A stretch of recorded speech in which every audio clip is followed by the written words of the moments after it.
तो हेलो बच्चों, आज हम लोग लेके आए हैं आपके लिए कुछ इम्पोर्टेंट क्वेश्चन विलियन के ही विलेयता के आधार पर। जो हम लोग पीछे विलेयता पढ़ी है, हेनरी का नियम पढ़ा है, ठीक है ना। उस विलेयता के आधार पे हम लोग कुछ क्वेश्चन यहाँ पर पढ़ने वाले हैं। एनसीईआरटी प्रश्न है ये। तो देखिए क्वेश्चन हमारे सामने क्या लिखा हुआ है। पहला क्वेश्चन कह रहा है, ताप बढ़ाने पर गैसों की द्रवों में विलेयता में हमेशा कमी आने की प्रवृत्ति क्यों होती है। कह रहा अब यदि हम क्या करें कि किसी गैस को विलायक में घोल रहे हो और यदि हम टेम्परेचर बढ़ा दें, तो टेम्परेचर बढ़ाने पर कह रहा है कि वो गैस उसमें घुलती कम है, उसकी विलेयता कम हो जाती है, अर्थात वो गैस कम घुलेगी यदि हम ताप बढ़ाएंगे। तो आपको जनरली ऐसा लगेगा, सीधी सी बात है भैया, ताप बढ़ाओगे तो गैस तो वैसे ही भागती है दूर दूर, ताप बढ़ाने पर दूर दूर हो जाती है। किसी चीज का टेम्परेचर बढ़ाओगे दूर दूर होंगी, तो सीधी सी बात है, अपने आप हमें क्या समझ में आएगा कि विलेयता घटेगी। बट ऐसा नहीं है। वैसे तो मान लीजिए बात ठीक है, बात सही है, बट अगर हम लोग उसको इसके हिसाब से समझें तो गैसों की विलेयता जो होती है, गैस तभी घुलती है, गैस घुलते समय ऊष्मा को बाहर निकालती है, उसको ऊष्मा की आवश्यकता नहीं होती। गैस घुलते समय क्या करती है, ऊष्मा को बाहर निकालती है। आप खुद ही सोचिए, कोई गैस जो है वो लिक्विड फॉर्म में कब आती है, जब उसका टेम्परेचर डाउन किया जाता है। और टेम्परेचर डाउन होने का मतलब उसके अंदर जो ताप है वो बाहर निकाल दिया जाएगा, ठीक है। तो कोई भी गैस जो है जब वो विलायक में घुलती है, तो घुलते समय वो ऊष्मा को बाहर निकालना चाहती है, ठीक है। और आप टेम्परेचर बढ़ा दें, जब टेम्परेचर आप बढ़ा देंगे तो वो जितना ऊष्मा बाहर निकल रही थी, वापस आप उसको उतनी ऊष्मा फिर से दे रहे हैं, है ना। तो ऊष्मा क्षेपी अभिक्रिया गैस का घुलना है, वो ऊष्मा को बाहर निकालनी चाहती है। बट आप अगर ऊष्मा देंगे तो सीधी सी बात है कि वहां पर क्या होगा, गैसों की घुलनशीलता जो है वो घटने लगेगी। ये किसके अंतर्गत होता है, ला सातेलिए के नियमानुसार। ला सातेलिए ये कहते हैं कि यदि कोई रिएक्शन चल रही है, वो अपनी साम्य अवस्था में यदि आ चुकी है, तो आप उस पर जो भी परिवर्तन करेंगे, वो परिवर्तन को खत्म करने के लिए रिएक्शन उल्टी दिशा में चलने लगेगी। रिएक्शन उस दिशा में चलेगी ताकि आपका किया गया परिवर्तन खत्म हो जाए, ठीक है। कोई व्यक्ति नॉर्मल तरीके से अपने ऊपर खड़ा हुआ है, नॉर्मल वे में खड़ा हुआ है, तो आप उधर से क्या कर रहे हैं, इधर से धक्का मार रहे हैं उसको। जब आप इधर से उसको धक्का मार रहे हैं तो वो प्रयास क्या करेगा, अगर हमें यहीं खड़ा रहना है तो वो आपको विपरीत दिशा से धक्का मारना शुरू करेगा, ताकि आपका किया हुआ प्रभाव क्या हो जाए, खत्म हो जाए। हम यहाँ पर जैसे पहले खड़े थे वैसे ही खड़े रहें, ठीक है। वैसा ही बस यहाँ भी कुछ होता है, ठीक है ना। यदि आप ताप बढ़ाएंगे तो वो गैस क्या करेगी, ताप को बाहर निकालने का प्रयास करेगी, है ना। तो यहाँ पर क्या होगा, ध्यान रखिएगा कि क्या बताया आपको, गैसों की विलेयता ऊष्माक्षेपी प्रक्रिया है। भैया गैस तभी खुलती है जब ऊष्मा को बाहर निकाले। अब चूंकि ताप में वृद्धि हो रही है, ताप आप बढ़ा रहे हैं, अतः ला सातेलिए के अनुसार क्या होता है, इसके अनुसार ये होता है कि अगर आप ताप बढ़ाएंगे तो द्रव में गैस की विलेयता में क्या हो जाएगी, कमी आ जाएगी, घुलेगी ही नहीं, क्योंकि उसको घुलना है तो टेम्परेचर ताप जो है या ऊष्मा जो उसको बाहर निकालना है, और आप ऊष्मा दे रहे हो, ठीक है। सेकंड चीज क्या आती है हमारे पास, अगला कह रहा है, जलीय जीव जो होते हैं वो गर्म जल के अपेक्षा ठंडे जल में अधिक सहज क्यों होते हैं।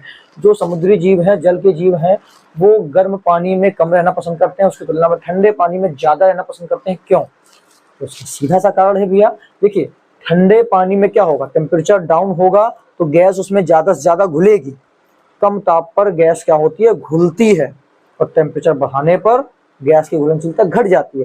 तो जो ऑक्सीजन है, ऑक्सीजन भी क्या एक तरह की गैस है, और ऑक्सीजन की घुलनशीलता जो है वो ध्यान रखिएगा कि जितना ज्यादा टेम्परेचर कम होगा उतनी ही ज्यादा ऑक्सीजन अच्छी मात्रा में घुलेगी। और टेम्परेचर कम किसका होता है, गर्म पानी का कि ठंडे पानी का, तो ठंडे पानी का टेम्परेचर कम होता है ना।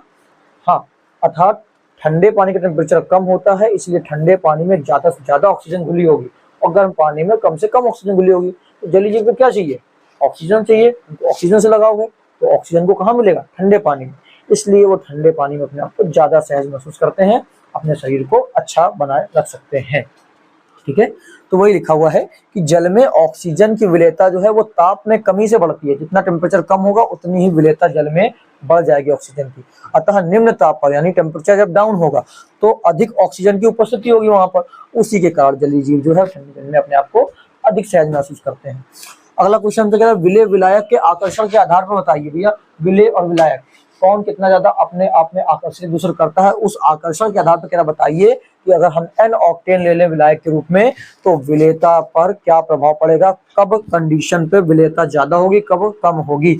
विलेयता का बढ़ता हुआ क्रम हमें बताइए, कब एन ऑक्टेन को जब विलायक रूप में लेंगे, हमें किसकी बताना है, इन चीजों की। तो कह रहा है एन ऑक्टेन को विलायक रूप में लिया है और ये सब चीजें हमें घोलनी है, तो बताइए कब विलेयता ज्यादा होगी और कब विलेयता कम होगी। तो समझिए यहाँ पर हमने क्या बोला, एन ऑक्टेन लिया है विलायक के रूप में। अब यहाँ पर ये समझिए, एन ऑक्टेन जो होता है वो अध्रुवीय विलायक, कैसा है, अध्रुवीय विलायक। हमने आपको बताया था कि समान में समान घुलेगा बहुत अच्छी मात्रा में। तो अगर विलायक अध्रुवीय है तो जो जो विलय अध्रुवीय होंगे वो तो बहुत तेजी से घुलेंगे। तो यहाँ पर हम इनको पहचानने का प्रयास करते हैं। देखिए जो साइक्लोहेक्सेन हमारा होता है, साइक्लोहेक्सेन क्या होता है, देखिए ये होता है इस तरह से, ऐसे हर पॉइंट्स पर यहाँ पर एक कार्बन होता है। क्या होता है, यहाँ पर हर पॉइंट पर कार्बन होता है, ठीक है। और इसको हम कहेंगे साइक्लोहेक्सेन। क्या बोलेंगे, साइक्लोहेक्सेन। साइक्लो मतलब साइकिल बना हुआ और 6 कार्बन की, देखिए यहाँ पर 6 कार्बन के डॉट बने हुए हैं, 1 2 3 4 5 6, अर्थात इसको हम क्या कर सकते हैं, साइकिल होने की वजह से साइक्लो, और 6 कार्बन के लिए हेक्स, और सिंगल बॉन्ड सब में लगा हुआ है इसलिए हेक्सेन। तो साइक्लोहेक्सेन ये हमारे पास है, ठीक है। साइक्लोहेक्सेन एक तरह का हाइड्रोकार्बन है। यहाँ पर आप इसको चेक करेंगे तो इसमें आपको कार्बन मिलेंगे 6, और जो हाइड्रोजन है, हाइड्रोजन आपको मिलेंगे 6 दूनी 12 2 14, शायद चेक कर लीजिए जी। यहाँ पर देखिए यहाँ पर कितने हाइड्रोजन जुड़ेंगे, 2, यहाँ पर भी जुड़ेंगे 2, यहाँ पर भी जुड़ेंगे 2, यहाँ पर भी जुड़ेंगे 2, यहाँ पर भी 2, और यहाँ पर भी 2। ये देखिए कार्बन की संख्या 4 होती है, और 4 है तो वो अपने अगल बगल 4 लोग को रखना चाहेगा। तो 4 रखने के लिए देखिए उसके अगल बगल 2 बॉन्ड तो वहीं हर कार्बन के आसपास, जितने बचेंगे वहां पर क्या जुड़ जाएंगे, हाइड्रोजन। तो हर कार्बन 2 से अधिकता तो अपने बॉन्ड से भर रहा है, और बाकी बची हुई 2 हाइड्रोजन से भरेगा। तो 2 2 4 2 6 2 8 2 10 2 12, यानी कि C6H12। क्या होगा, C6H12। तो यहाँ पर देख सकते हैं आप कार्बन और हाइड्रोजन के अलावा इसमें कुछ भी नहीं है। तो हाइड्रोकार्बन जो होते हैं वो तो नफरत करते हैं किससे, जल में घुलने से, क्योंकि हाइड्रोकार्बन अध्रुवीय होते हैं। बट यहाँ पर हमने क्या बताया कि साइक्लोहेक्सेन जो हमारे पास है वो अध्रुवीय है, और जो हम लोग ले रहे हैं विलायक के रूप में वो भी अध्रुवीय है, यहाँ पर जल नहीं है, ठीक है ना। तो जब जल नहीं है तो हाइड्रोकार्बन नफरत जल से करते हैं, जल में नहीं घुलना चाहते हैं, क्योंकि जल ध्रुवीय होता है, बट ये तो अध्रुवीय है ना। तो ये तो भैया इससे बहुत लगाव होगा, इसको बिल्कुल घुलेगा। तो सबसे ज्यादा कौन घुलेगा, जो अध्रुवीय, अर्थात साइक्लोहेक्सेन एन ऑक्टेन में सबसे ज्यादा घुलेगा। फिर केसीएल की बात करते हैं तो प्लस माइनस टूट जाता है, तो ध्रुवीय है, सबसे ज्यादा ध्रुवीय है, अर्थात यही सबसे कम घुलेगा, ठीक है ना। सबसे ज्यादा ध्रुवीय यही है। ये क्या है, वाटर लविंग है, सबसे ज्यादा पानी से ये प्यार करता है, तो ये ध्रुवीय है, तो ध्रुवीय में घुलना चाहेगा। बट यहाँ पर हमारे पास विलायक जो है वो अध्रुवीय है, अर्थात केसीएल सबसे कम विलेय होगा। अब बात करें हम जब CH3OH और CH3CN की, तो ये भी ध्रुवीय होते हैं, बट इन दोनों में अगर तुलना करें तो CH3CN जो होता है वो कम ध्रुवीय होता है। कौन, CH3CN कम ध्रुवीय होता है CH3OH से। CH3OH ज्यादा ध्रुवीय है और CH3CN कम ध्रुवीय है। तो कम ध्रुवीय वाला जो होगा वो ज्यादा घुलेगा, और जो अधिक ध्रुवीय होगा वो कम घुलेगा। अर्थात हम कह सकते हैं कि सबसे कम घुलनशीलता तो इसकी है, फिर इससे ज्यादा घुलनशील होगा ये वाला, फिर उससे ज्यादा घुलनशील होगा ये वाला, और उससे ज्यादा घुलनशील होगा साइक्लोहेक्सेन, ठीक है ना। तो ध्रुवीय से अध्रुवीय की ओर बढ़ने का क्रम अगर हम देखें तो हमारे पास क्या मिलेगा, सबसे कम घुलनशील होगा KCl, उससे ज्यादा घुलनशील होगा CH3OH, उससे ज्यादा घुलनशील होगा CH3CN, और सबसे ज्यादा घुलनशील होगा साइक्लोहेक्सेन, ठीक है।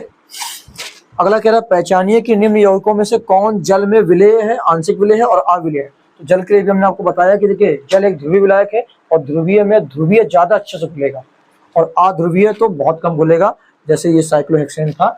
तो हाइड्रोकार्बन है, हाइड्रोकार्बन तो बहुत ही कम विलेय होते हैं। फिलहाल हमें सिंगल सिंगल बताना, कोई क्रम नहीं बताना है, ठीक है। तो हमें दिया गया फिनॉल, टॉलुइन, फॉर्मिक अम्ल, एथिलीन ग्लाइकोल, क्लोरोफॉर्म और पेंटेनॉल। उसके पहले हम भैया इनका अगर निकालना तो पहले फॉर्मूले जाने। तो देखिए फिनॉल की बात करें तो फिनॉल में देखिए हमें ये मिल रहा है C6H5OH।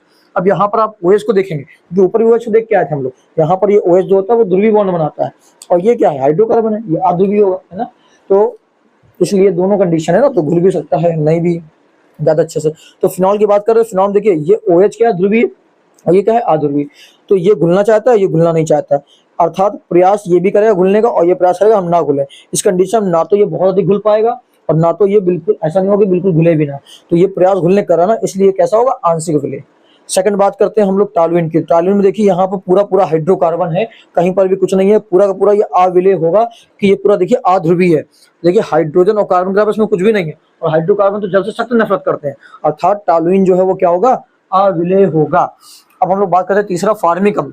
तो फार्मिक अम्ल में देखिए यहाँ पर आपको ये प्लस माइनस में टूट जाता है, HCOO- H+, यानी प्लस माइनस में ब्रेक हो जाएगा। और प्लस माइनस में ब्रेक होने के साथ साथ इसके अंदर दूसरी खूबी है कि ये हाइड्रोजन बॉन्ड बना लेता है। तो भैया जो प्लस माइनस टूटता है उसको पानी तो बहुत ज्यादा प्यार करता है, चलो आ जाओ भैया तुम तो प्लस माइनस टूट जाता है, जुड़ जाओ हमसे आके। बट जिसके पास हाइड्रोजन बॉन्ड होता है वो तो समझ लो चांदी हो गई भैया, कि पानी जो है हाइड्रोजन बॉन्ड वालों के साथ में तो और ही ज्यादा पसंद होता है यार, तुम प्लस माइनस टूट रहे हो, तुमको तो हम वैसे पसंद करते हैं, बट अगर तुम्हारे पास हाइड्रोजन बॉन्ड है तो बल्ले बल्ले हो गई, समझ लो, है ना।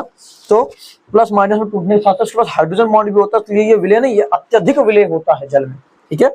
उसी प्रकार सेम एथिलीन ग्लाइकोल भी सेम कंडीशन है यहाँ पर कि भैया भले ये प्लस माइनस टूटे ना टूटे, पर इसके पास क्या होता है, हाइड्रोजन बॉन्ड होता है। तो हाइड्रोजन बॉन्ड होने की कंडीशन में ये भी क्या होता है, एथिलीन ग्लाइकोल जल में बहुत अत्यधिक विलय होता है। अब क्लोरोफॉर्म की बात करते हैं, देखिए क्लोरोफॉर्म में आप साफ साफ देख रहे हैं हाइड्रोजन कार्बन है और क्लोरीन है।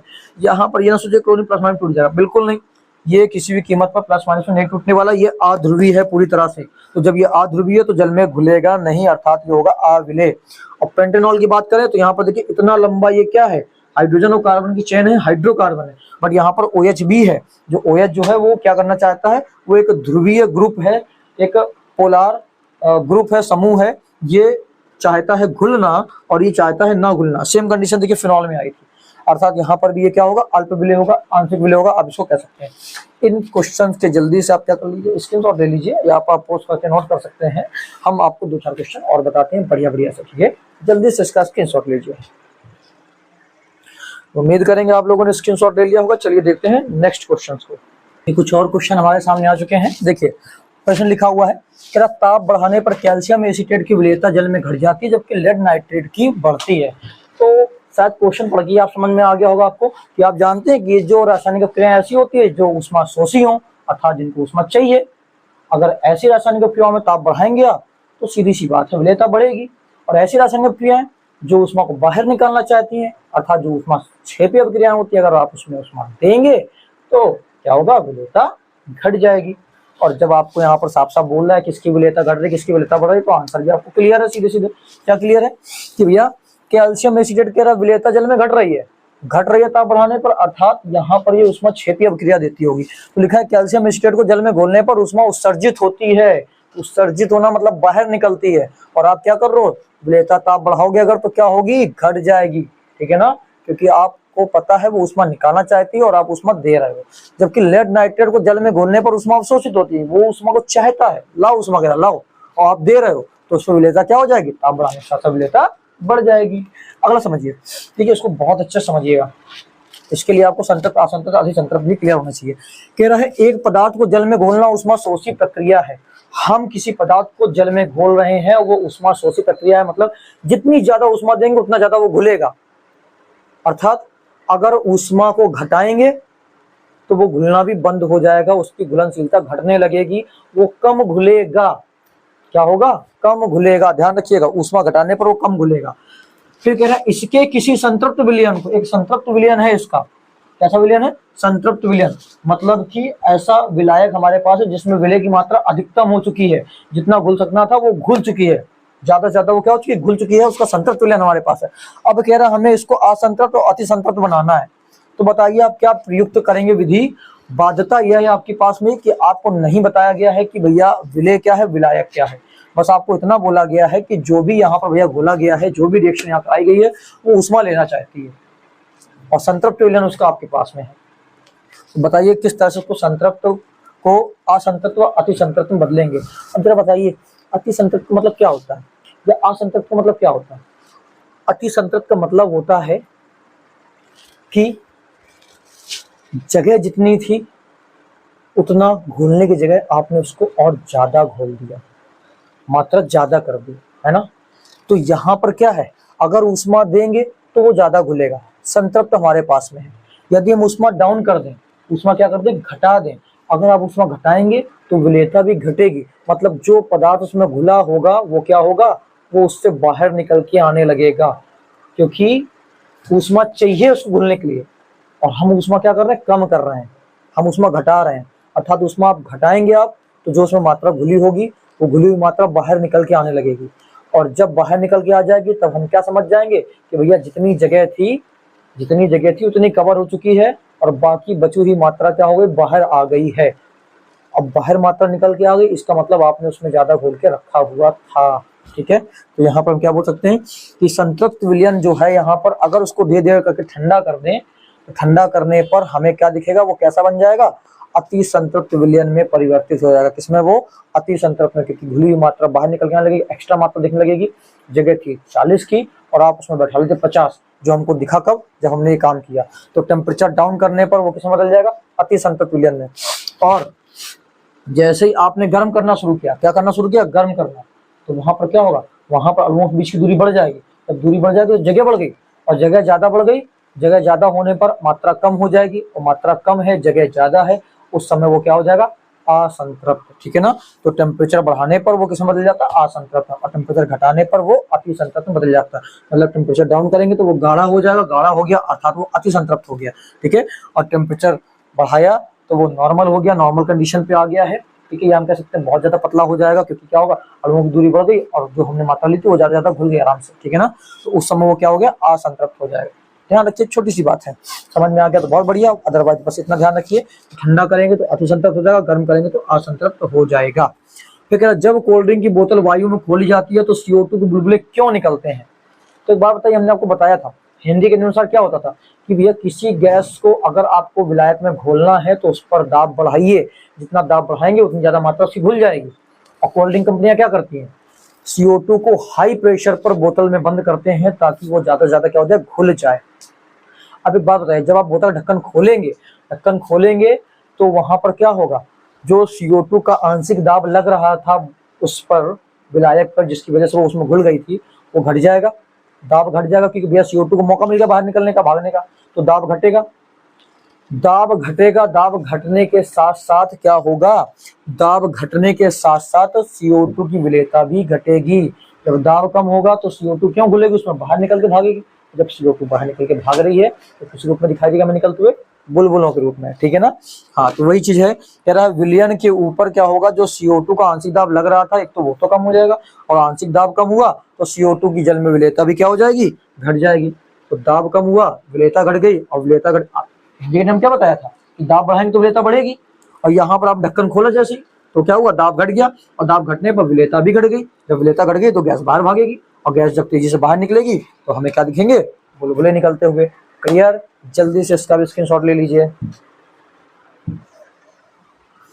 उम्मीद करेंगे आपने स्क्रीनशॉट ले लिया होगा। आज की क्लास आपको पसंद आई होगी, आपने बहुत सारे एनसीईआरटी क्वेश्चंस को समझ के जान गए होंगे कि किस तरह से हमें इसको समझ के पढ़ना है।